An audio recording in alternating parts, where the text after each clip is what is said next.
Greetings, hi.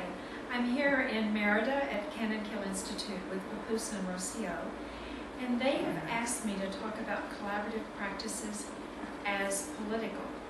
So I often hear the question, is collaborative practices political? And sometimes the comment, collaborative practices is not political.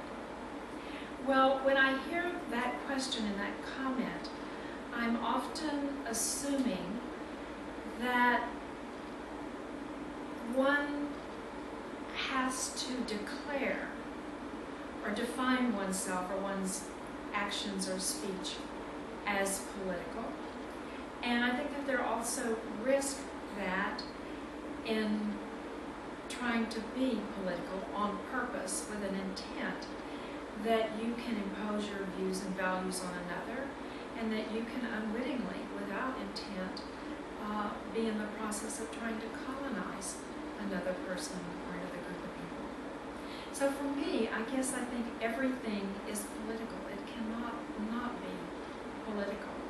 So for example, with collaborative practices, when I think that people around the world are really demanding systems and services that meet their defined needs, that they want to have a voice in what those systems and services are, that I think even when you focus on that question or that issue, that's political. People want to have a voice.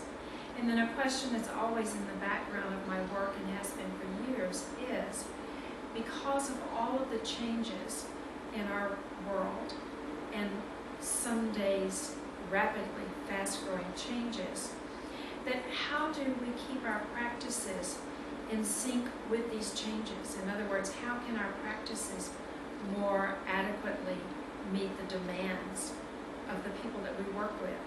How can we offer services that are relevant to them? And most importantly, who determines this relevancy?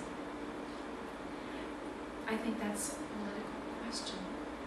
I also think that when you think of the assumptions that inform collaborative practices, such as postmodern philosophy, social construction theory, and you think in terms of the social construction of knowledge, and you think in terms of particularly postmodernism's call to always take a questioning, skeptical, critical attitude regarding knowledge that is supposedly out there, whether it's visible or invisible, knowledge that's been created by generations before us that we've inherited, that it's kind of a knowledge systems or knowledge discourses that we walk into, that is political.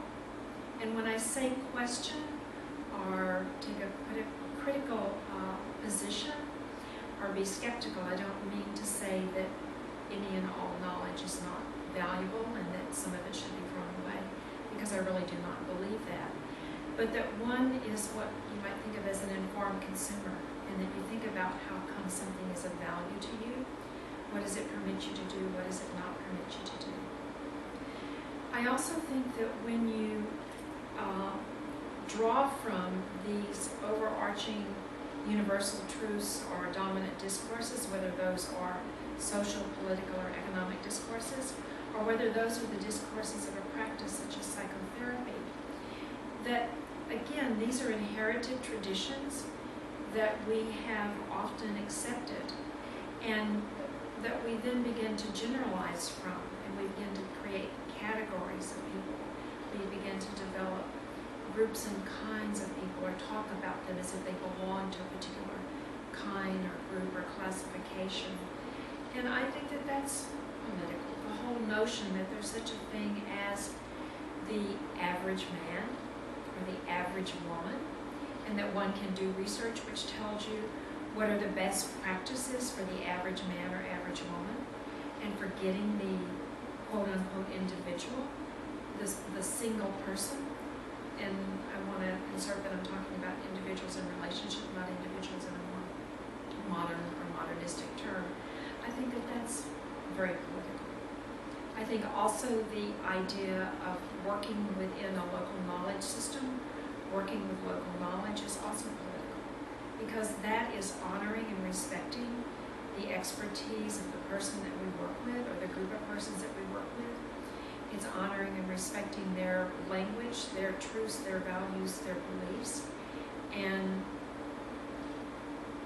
allowing ourselves to walk alongside them rather than trying again to colonize them or to place them within our beliefs. So there are many, many more things that I can say about is collaborative practices political, or the comment collaborative practices is not political. I think I'll close in saying I think everything is political.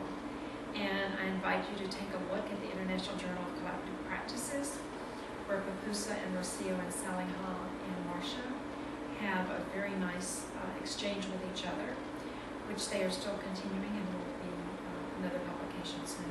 Thank you.